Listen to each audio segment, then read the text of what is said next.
तो आज हम पढ़ेंगे हमारा चैप्टर नंबर 5 सेट थ्योरी। इसमें से पेपर में लॉन्ग क्वेश्चन तो नहीं आता, अलबत्ता 2 से 3 शॉर्ट क्वेश्चंस पेपर में आ जाते हैं। तो इसकी डेफिनेशन स्टार्ट करते हैं हम। फर्स्ट डेफिनेशन है हमारे पास डिफाइन सेट। सेट क्या होता है? तो देखें, the way of expressing a well defined collection of distinct object, यानी कहता है दी वे ऑफ एक्सप्रेसिंग, ये एक्सप्रेस करने का, शो करने का एक तरीका है वेल डिफाइंड कलेक्शन को, यानी वो वैल्यू जो हमने कलेक्ट की हैं ऑफ डिस्टिंक्ट ऑब्जेक्ट, किसी खास ऑब्जेक्ट की, यानी ऐसा डाटा, ऐसी वैल्यू जो किसी खास ऑब्जेक्ट से या इवेंट से रिलेटेड हो, अगर हम उसे कलेक्ट करके एक्सप्रेस कर दें, शो कर दें, तो हम उसे कहेंगे इस कॉल्ड सेट। ये हमने एक सेट बना दिया है। जिस तरह हम एग्जांपल ले लेते हैं कि हमारे पास इवेंट है कॉइन का, हम एक कॉइन टॉस करते हैं, तो हमारे पास जो उसमें ऑब्जेक्ट हो गया वो हो गया कॉइन, और जो हमारे पास डाटा कलेक्ट होगा वो होगा या हेड या फिर टेल। तो अगर हम इसी तरह ब्रैकेट में हेड और टेल लिख दें तो हम कहेंगे ये हमने उसका सेट बना लिया है, यानी एक कॉइन का जो हमारे पास डाटा बन सकता था उसका हमने एक सेट बनाया। सेट्स को शो करने के लिए हम कैपिटल लेटर यूज करते हैं, और उसके अंदर जो एलिमेंट्स हैं उनको शो करने के लिए हम स्मॉल लेटर्स यूज करते हैं। जिस एग्जांपल में देखें, ए हमारे पास सेट है तो उसको हमने कैपिटल लेटर से लिखा है, और ब्रैकेट में उसके एलिमेंट है ए बी एक्स वाई, वो हमने स्मॉल लेटर में लिखे हैं। तो एमसीक्यू पॉइंट ऑफ व्यू से याद रखना है कि जो सेट है उसके लिए हम कैपिटल लेटर्स यूज करते हैं, और जो एलिमेंट्स है उसके लिए हम स्मॉल लेटर्स यूज करते हैं। क्वेश्चन नंबर 2 है हमारे पास define elements of set. Set के एलिमेंट्स क्या होते हैं? डेफिनेशन देखते हैं, the objects which make up a particular set, वो वैल्यूज जो एक पार्टिकुलर कोई खास सेट को बनाते हैं, are called elements of set. जिसका मैंने एग्जांपल ली थी कॉइन टॉस करने की, तो उसमें हमारे पास जो रिजल्ट आते हैं वो हेड है और टेल है। तो हेड और टेल, हेड के लिए एच और टेल के लिए टी, ये हमारे एलिमेंट्स होंगे उस सेट के। The elements of set are denoted by small letters like ABC। ये मैंने पिछली डेफिनेशन में ही समझा दी थी एग्जांपल के साथ कि जो एलिमेंट्स हैं वो स्मॉल लेटर्स के जरिए शो किए जाते हैं। क्वेश्चन नंबर 3 है हमारे पास डिफाइन फाइनाइट सेट। क्या होता है? तो फाइनाइट सेट की वैल्यू देखें। फाइनाइट का मतलब होता है मखसूस, लिमिटेड होना, यानी इतनी तादाद में होना जिसको हम गिन सकते हो। तो डेफिनेशन देखें, a set composed of countable number of elements is called finite set। कहता है अगर हमारे पास जो एलिमेंट्स हैं वो काउंटेबल हों तो हम इसे कहते हैं हमारा फाइनाइट सेट है। और क्वेश्चन नंबर 4 हमारे पास डिफाइन इनफाइनाइट सेट, यानी ऐसा सेट जो इनफाइनाइट हो, इतने ज़्यादा वैल्यूज हों कि हम उसे गिन नहीं सकते। तो डेफिनेशन देखते हैं, set composed of countless number of elements, ऐसा सेट जो मुश्तमिल है, कंपोज्ड है काउंटलेस नंबर ऑफ एलिमेंट्स पे, यानी अनलिमिटेड अगर एलिमेंट्स हों तो ऐसे सेट को हम कहते हैं infinite set. Next one is question number 5, define null या एम्प्टी सेट। क्या होता है? तो नल सेट की डेफिनेशन देखें, set which has no element is called an empty और नल सेट। ऐसा सेट जिसमें कोई एलिमेंट ना हो, और इसका नोटिफिकेशन साइन ये देख लें, आपने याद रख लेना है। नेक्स्ट डेफिनेशन है हमारे पास definition number 6, define singleton set. नाम से जाहिर है सिंगल, यानी जिसमें एक एलिमेंट हो। तो डेफिनेशन देखें, set which has only one element in it, ऐसा सेट जिसमें सिर्फ एक एलिमेंट हो इज कॉल्ड सिंगलटन सेट, उसे हम सिंगलटन सेट कहते हैं। डेफिनेशन नंबर 7 देखें, डिफाइन सबसेट। सबसेट क्या होता है? तो डेफिनेशन देखते हैं इसकी, if A and B are two sets, अगर ए और बी दो सेट हैं, सच डैट, इस तरह से, every element of A is also an element of B, कि ए के जो एलिमेंट हैं वो बी के भी एलिमेंट हों, then A is set to be a subset of B, तो हम कहेंगे कि ए बी का सबसेट है। एग्जाम्पल देखें, तो बी सेट है हमारे पास 1 2 3 4 5 6, यानी 6 तक वैल्यूज हैं इसमें 1 से लेकर, और ए में हमारे पास वैल्यूज हैं 2 एंड 4। तो देखें 2 एंड 4 क्योंकि बी की भी वैल्यूज हैं, तो हम ये कह सकते हैं कि ए सेट जो है वो बी का सबसेट है। नेक्स्ट है हमारे पास definition number 8, define universal set. Universal set क्या होता है?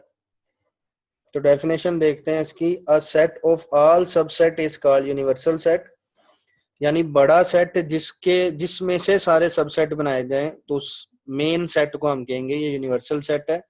जिस तरह यहाँ पे एक वेन डायग्राम और एक क्वेश्चन की एग्जांपल मैंने यहाँ पे बनाई हुई है, तो देखें उसमें, तो इस एग्जांपल में देखें जो यू है हमारे पास जिसमें से सेट ए और बी बनाए गए हैं, तो यू जो होगा हमारे पास ये यूनिवर्सल सेट होगा। तो ऐसा सेट जिसमें से सारे सबसेट बनाए जाएं उसे हम कहते हैं ये यूनिवर्सल सेट है। इसी में देखें डायग्राम बनाई हुई है जिसमें एक बॉक्स में यू लिखा हुआ है और फिर ए और बी सेट बनाए हुए हैं जिनमें कॉमन था 5 और 7, जिसको हमने शो कर दिया है सर्कल के दरमियान में। तो इस तरह से सेट को शो करने का तरीका कहलाता है वेन डायग्राम, कि अगर हम पिक्चर बनाकर सेट्स को शो करें तो उस पिक्चर को हम कहते हैं ये वेन डायग्राम है।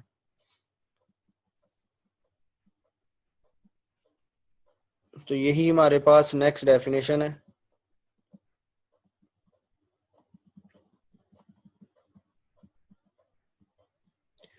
डेफिनेशन नंबर 9 देखें, define Venn diagram. Venn diagram क्या होती है?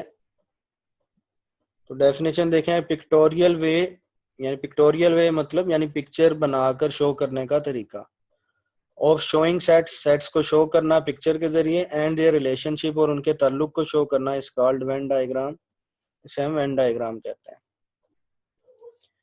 फिर डेफिनेशन नंबर 10 है हमारे पास, define union of set. Union of set किसे कहते हैं? यूनियन मीन्स कहते हैं सेट्स को कंबाइन कर देना। तो डेफिनेशन है इसकी हमारे पास, the union of set A and B is a set, A और बी के सेट का यूनियन एक ऐसा सेट होगा, ऑफ ऑल एलिमेंट्स, तमाम एलिमेंट्स का, विच बिलोंग्स टू आइदर ए और बी, जिसका ताल्लुक ए से होगा या बी से होगा, और बोथ ए एंड बी, या दोनों से होगा।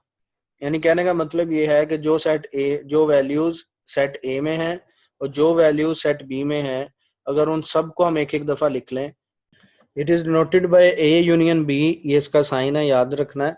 एग्जाम्पल देख लेते हैं, ए सेट है हमारे पास 1, 3 और 5 एलिमेंट का, और बी सेट है हमारे पास 3, 6 और 8 एलिमेंट का। तो जब हम इसका यूनियन लेंगे तो देखें जो जो वैल्यूज इनमें है उसको एक दफ़ा लिख लेंगे, तो हमारे पास यूनियन आ गया 1 जो ए में था, 3 जो दोनों में था उसे एक दफ़ा लिख लिया, फिर 5 ये ए में था, फिर 6 और 8 ये सेट बी में थे। तो ये हमारे पास यूनियन ऑफ सेट आ गया। क्वेश्चन नंबर 11 है हमारे पास, डिफाइन इंटरसेक्ट।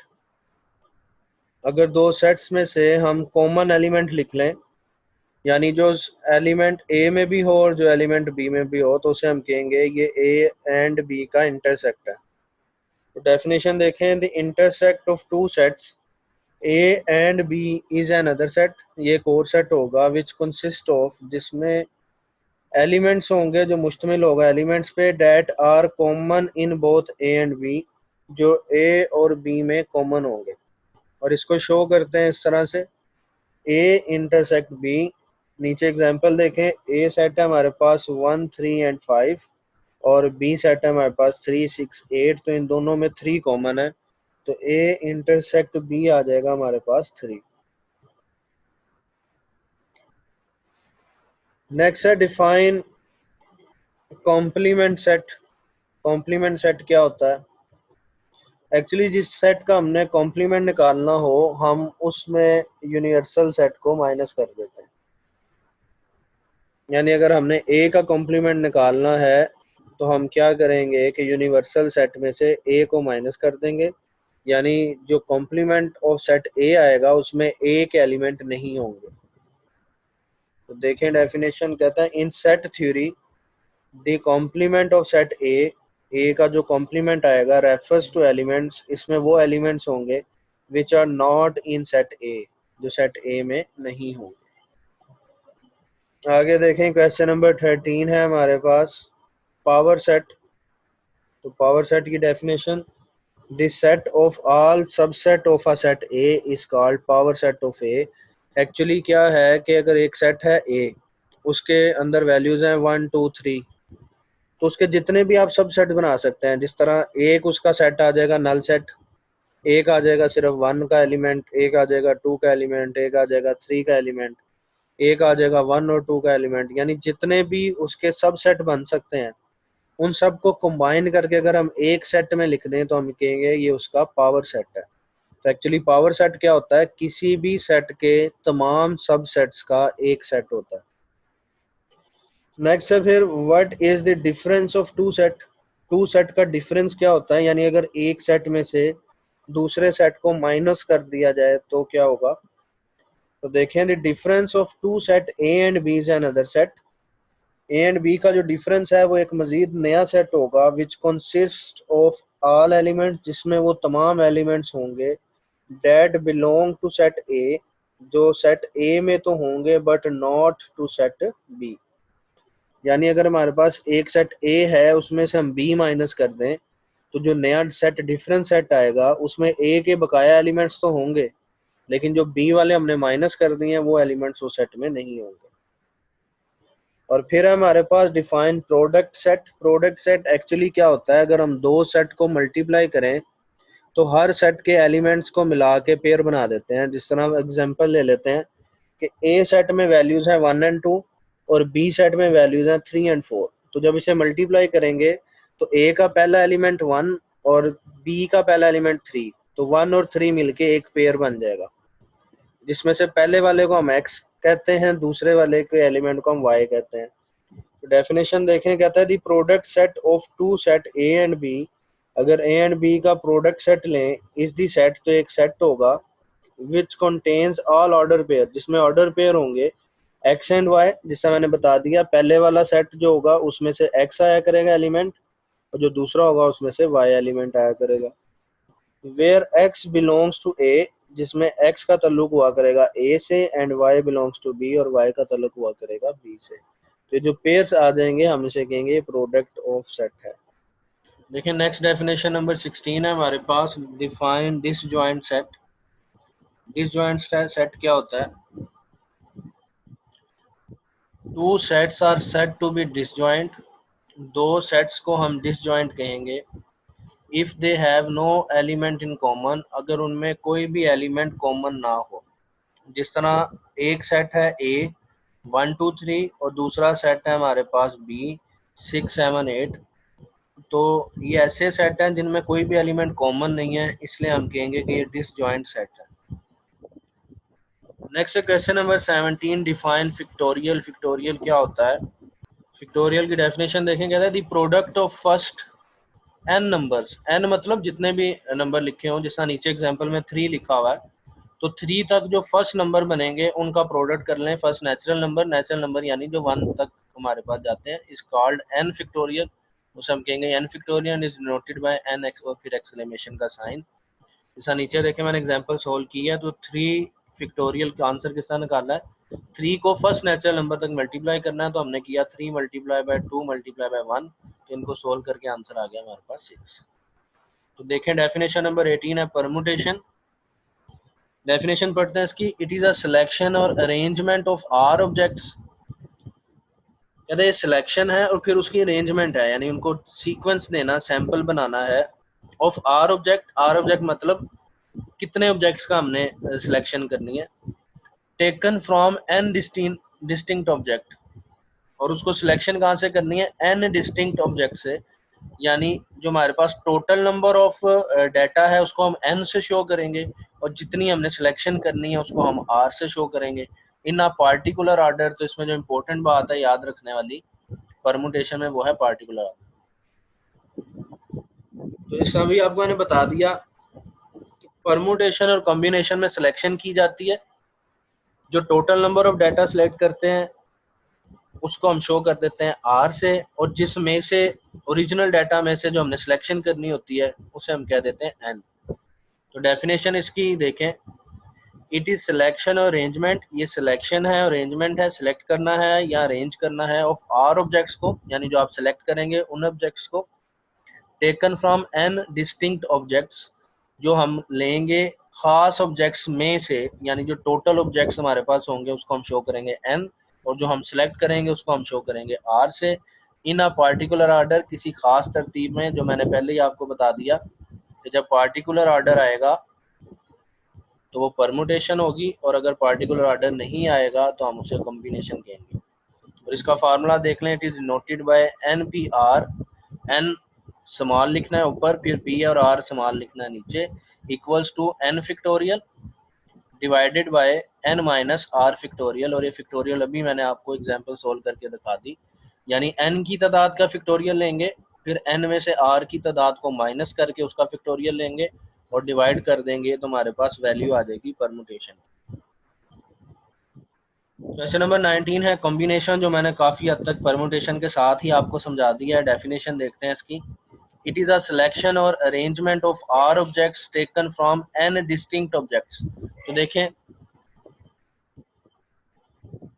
तो देखें सेम ये वैसे ही है जिस आप परमुटेशन की डेफिनेशन पढ़ी, यहाँ तक सेम है कि इसको हम सिलेक्शन कहते हैं या अरेंजमेंट कहते हैं आर ऑब्जेक्ट्स की, जो हमने सिलेक्ट करने हैं taken from n distinct objects, यानी उन ऑब्जेक्ट्स में से जो हमारे पास टोटल डाटा गिवन है, यानी एन में से आर सेलेक्ट करेंगे।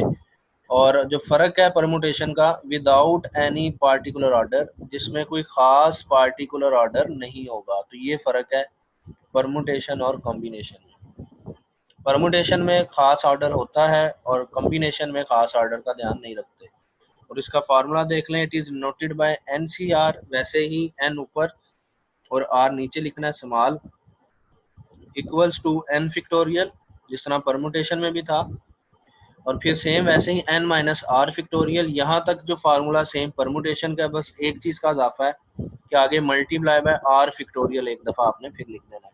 तो यह फार्मूला आपका बन जाएगा कॉम्बिनेशन का। फिर क्वेश्चन नंबर 20 है हमारे पास, what is relationship between permutation and combination. Relationship देखें मैंने भी आपको समझा दिया कि सिर्फ जो परमुटेशन है उसका formula n factorial divide by n minus r factorial होता है, और कॉम्बिनेशन का भी यही फार्मूला, बस डिवाइड में r फैक्टोरियल का इजाफा है। तो जब हम इनको इक्वल रख के सोल्व करें तो हमारे पास ये इक्वेशन बन जाती है, जिसका नीचे देखें, the difference between permutation and combination can be express as.